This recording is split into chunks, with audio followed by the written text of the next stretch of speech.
हे beautiful morning champions, myself Suraj Bhardwaj English की series start कर रहा हूँ। कुछ टॉपिक को ध्यान में रखते हुए मुझे ऐसा लगता है कि बहुत से लोग इंग्लिश पढ़ना चाहते हैं, इंग्लिश सीखना चाहते हैं, इंग्लिश में बात करना चाहते हैं, लिखना चाहते हैं, लेकिन यार बेसिक ही कच्चा है, बेसिक ही कच्चा है, राइट। मुझे एक बात बताइए, जब तक पिलर, जितना गहराई तक पिलर खोदेंगे ना उतनी अच्छी बिल्डिंग खड़ी कर पाएंगे आप, राइट। तो वैसे अगर आप इंग्लिश में फ्लुएंट बनना चाहते हैं, फ्लुएंसी अगर लाना चाहते हैं ना दोस्त, तो आपको क्या करना पड़ेगा, आपको इंग्लिश का हर एक बेसिक टॉपिक अच्छे से करना पड़ेगा, जिसकी वजह से आपकी इंग्लिश स्ट्रांग हो जाएगी। तो मैं बेसिक पर फोकस कर रहा हूँ। आज का जो टॉपिक रहने वाला है वो है सब्जेक्ट प्लस वर्ब एग्रीमेंट। मैं आपको समझाता हूँ कि सब्जेक्ट प्लस वर्ब एग्रीमेंट क्या होता है। और हाँ, जल्दी से वीडियो को लाइक कर दीजिए, सब्सक्राइब कीजिए और हाँ, शेयर करना नहीं भूलेंगे। तो चलो यार स्टार्ट करते हैं।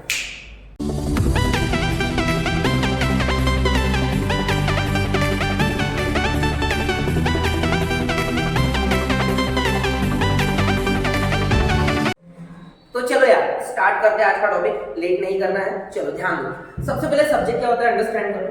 सब्जेक्ट वो होता है जिसके बारे में दो लोग बात कर रहे हैं। जैसे मैं यहाँ पर हूँ और ये दूसरा पर्सन है और ये दोनों एक दूसरे से क्या कर रहे हैं, बात कर रहे हैं। तो इनके बीच में कोई सब्जेक्ट होना चाहिए। सब्जेक्ट मतलब क्या क्या होना चाहिए, टॉपिक तो होना चाहिए, है ना। तो जिस बारे में दो लोग मिलकर बात करते हैं उसी को सब्जेक्ट बोला जाता है। अब ये जो सब्जेक्ट होता है ना, इसको प्रोनाउन के अकॉर्डिंग तीन पार्ट में डिवाइड किया गया है। अब प्रोनाउन क्या होता है ये नेक्स्ट लेक्चर में देखेंगे, बट हाँ मैं आपको समझाता हूँ। अगर मैं खुद के बारे में बात कर रहा हूँ, जैसे अगर ये मैं, अगर मैं खुद के बारे में बात करूँ तो मैं क्या बोलूंगा, आई। इंग्लिश है ना, क्या बोलूंगा, आई। देख लो क्या बोलूंगा, आई। तो इसे बोलते हैं फर्स्ट पर्सन, इसे क्या बोलते हैं, फर्स्ट पर्सन। अगर मेरे सामने कोई है और मैं उससे बात करता हूँ, क्या आप कैसे हैं, आप, ये, आप, है ना, तो इंग्लिश में से क्या बोलते हैं, यू बोलते हैं। इसे बोला जाता है सेकेंड पर्सन, राइट। ये होता है आपका सेकेंड पर्सन। और जब दोनों मिलकर, जैसे ये दोनों अपने लिए बात करेगा तो क्या बोलेगा, आई। सामने वाले को क्या बोलेगा, यू। अभी बोलते हैं ना इतना सारा, तो बोलते हैं आई यू। फिर इन द ब्लैंक्स भर लेना, कमेंट सेक्शन में बताना चाहते तो बता देना, है ना। तो आई और यू चलता है। लेकिन जब दोनों मिलकर किसी और के बारे में बात करते तो उसे क्या बोलते हैं, थर्ड पर्सन।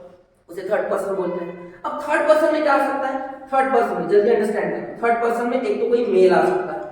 हो सकता है कि जब दो लोग मिलकर बात कर रहे हैं तो वो किसके बारे में बात कर रहे हैं, वो बात कर रहे हैं यश के बारे में।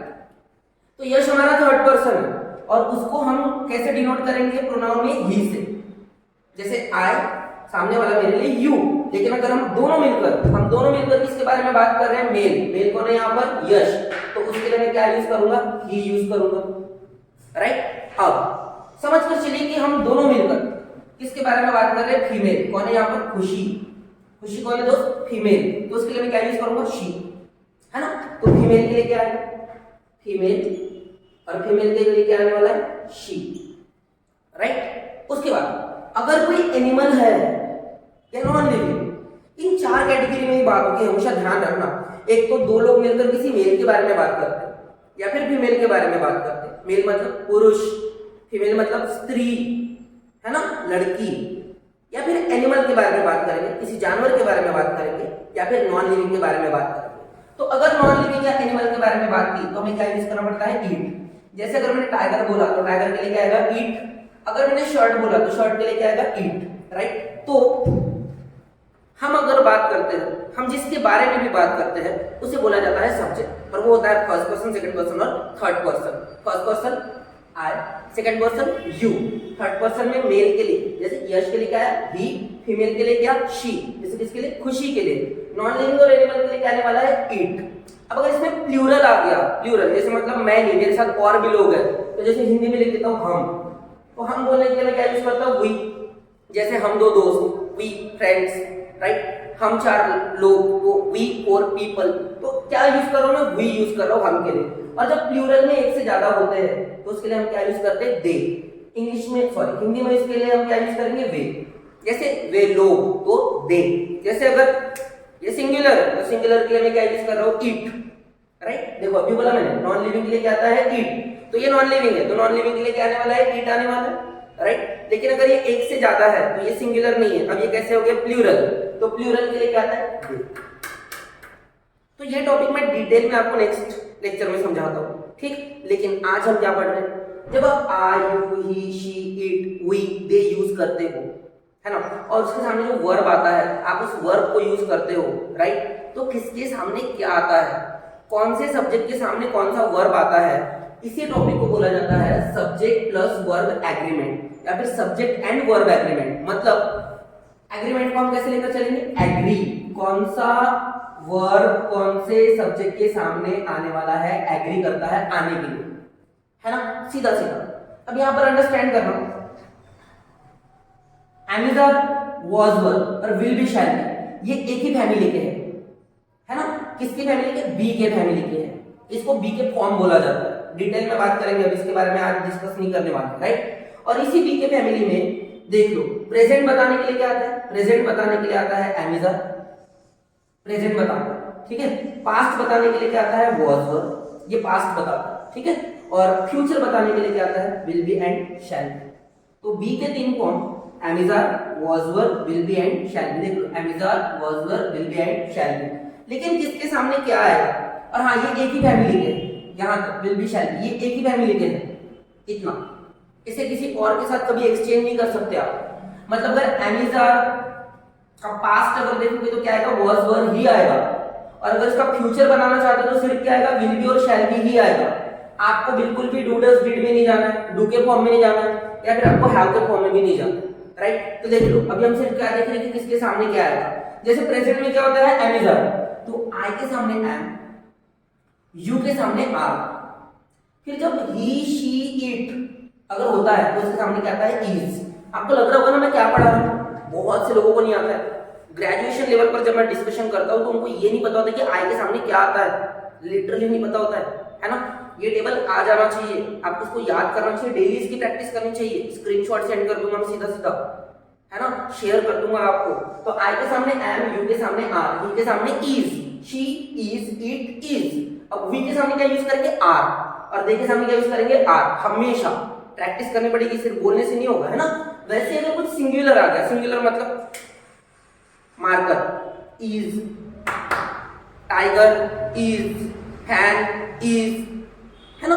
किसी का नाम आ गया लड़के का, अगर वो सिंगुलर तो क्या आएगा, इज। लेकिन अगर प्लूरल आ गया तो प्लूरल के लिए क्या यूज करना पड़ेगा, आर, राइट। तो ये हो गया एम इज आर। अब एमिजर का जो पास्ट टेंस बनता है वो वाज वर से बनता है, याद रखना इस बात को। एमिजर का पास्ट टेंस बनेगा वाज वर से। और अब हमें ये बताना चाहिए कि किसके सामने क्या आता है। जैसे आई के सामने क्या आता है, वाज, है ना, यू के सामने क्या आता है, वर, ही के सामने वाज, शी के सामने वाज, इट के सामने वाज। बहुत से लोग यू के सामने क्या लगा देते, पता है, वाज लगा देते हैं, लिटरली मिस्टेक करते हैं। यहाँ पर मिस्टेक करते हैं, यहाँ पर वाज यूज करते हैं। ग्रेजुएशन तक के बच्चों को देखा है मैंने।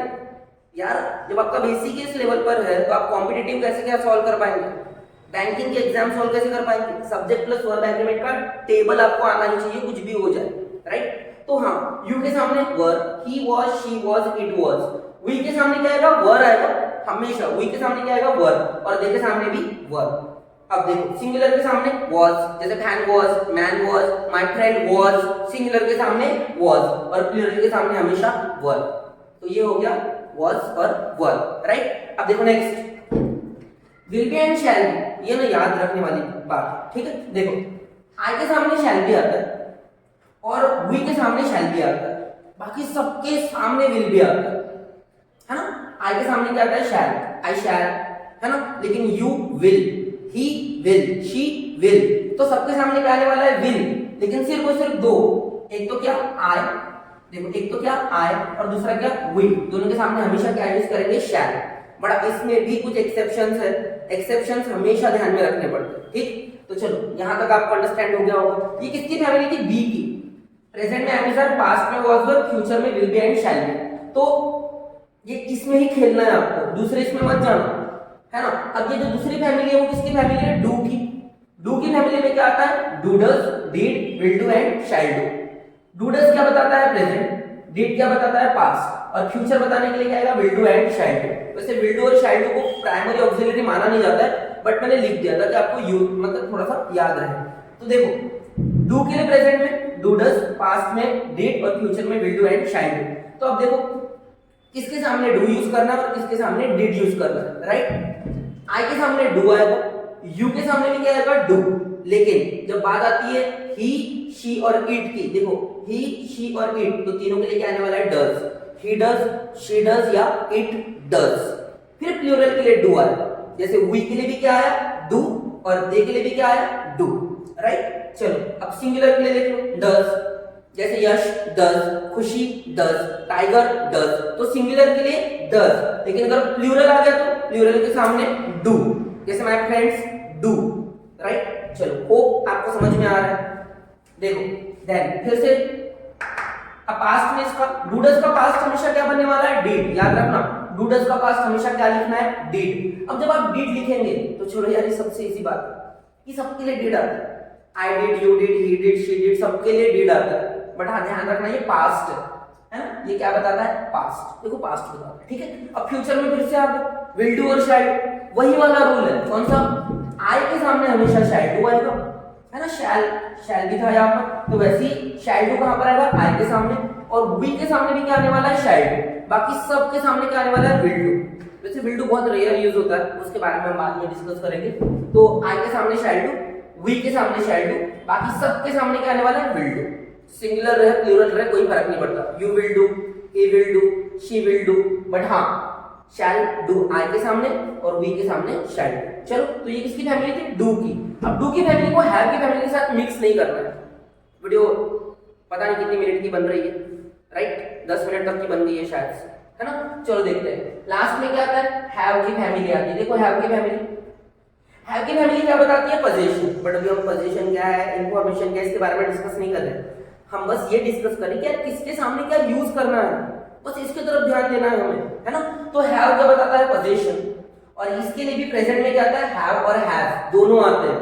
हैव भी आता है, हैज भी आता है। कितने लोग कंफ्यूज होते हैं यार, ही के साथ हैव लगा रहे हो, शी के साथ हैव लगा रहे हो, ऐसा बिल्कुल भी नहीं है। प्लीज टेबल याद करना ही वाला, है ना। इसका पास देखो हैड ही है, बाकी कुछ भी नहीं है, तो ये इजी हो जाता है।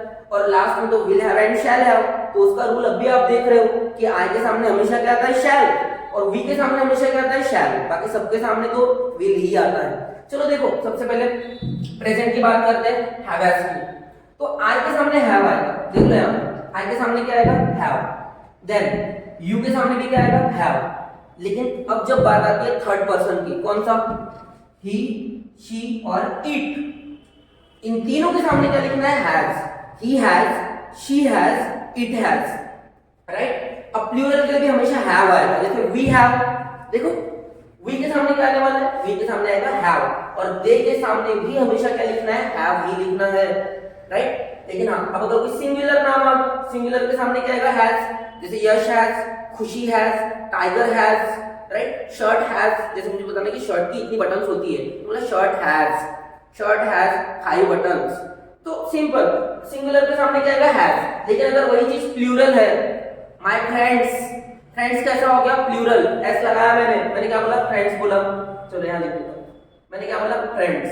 तो जैसे मैंने फ्रेंड्स बोला, राइट, तो ये प्लूरल हो गया। तो प्लूरल के सामने क्या यूज करना है? हैव यूज करना है, राइट। तो समझ में आया, है ना। I have, you have, he has, she has, it has, we have, they have, singular के सामने हैज और प्लूरल के सामने हैव, राइट। अब देख लो इसका जो पास्ट होता है, हैव का पास्ट हमेशा हैड होता है।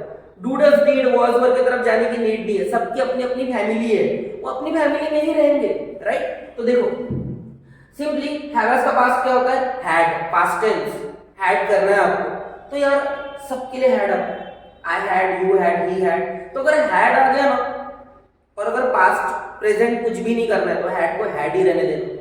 वो आई के सामने भी हैड है, ही के सामने भी हैड है, सबके सामने क्या आने वाला है? हैड आने वाला है, तो उसको चेंज नहीं करना, राइट। अब लास्ट में क्या आ जाता है? लास्ट में आ जाता है फिर से इसका फ्यूचर क्या बनता है? हैव की फैमिली की तरफ ध्यान दो, फ्यूचर क्या बनता है? Will have and shall have. Again वही रूल, आई जो होता है, राइट, आई जो होता है तो आई के सामने क्या यूज करना है? Shall have, right. वैसे ही वी के सामने क्या यूज करना है? Shall have. वी के सामने देखो क्या यूज करना है? Shall have. लेकिन बाकी जितने भी बच गए सबके लिए क्या यूज करना है? Will have. जैसे I shall have, you will have, he will have, she will have, it will have, but हाँ we shall have, they will have.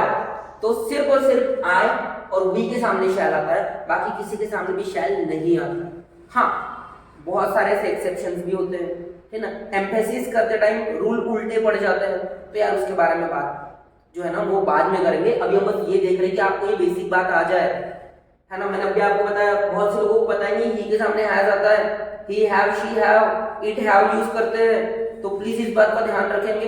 I hope आपको आज का ये टॉपिक बहुत इंटरेस्टिंग लगेगा, समझ में आएगा। आप इसको प्लीज नोट कर लेते जाइए जब मैं आपको पढ़ा रहा हूँ, समझा रहा हूँ, आप अपने पास लिख कर रखिए, बिकॉज मैं इसकी भी सीरीज बना रहा हूँ, कंटिन्यू मतलब लेक्चर्स देने वाला हूँ। इसके पहले इकोनॉमिक्स के भी टॉपिक कंप्लीट कर चुका हूँ मैं, यूटिलिटी के सारे वीडियोस देख चुका हूँ, प्लीज उसको भी देखिए। अगर आप 12th स्टैंडर्ड से बिलोंग करते हैं, कॉमर्स से, वहां पर भी जाइए, उसको भी एक बार देखिए। जितने भी चैनल्स है उनको एक बार जाकर विजिट दीजिए, शायद न्यूलिप का चैनल जो है उसको जाकर विजिट दीजिए, इंस्टाग्राम की लिंक मिलेगी, आई बटन दिखाई देगा, तो आई बटन के ऊपर क्लिक करिए, आपको वीडियोस मिलते रहेंगे। प्लीज सब्सक्राइब करना है, लाइक करना है, शेयर करना है, शेयरिंग इज केयरिंग, राइट। बोला ना आगे मुझे यश ने रोक दिया। यश मेरे सारे वीडियोस बनाता है, तो सॉरी यार, ये जो 3-4 सेकंड का आपका टाइम चला गया होगा उसकी वजह से गया। तो thank you so much video देखने के लिए, लाइक कर दीजिए, सब्सक्राइब कीजिए, बार बार नहीं बोलूंगा। चलो यार, thank you so much, next video में मिलते हैं, थैंक यू।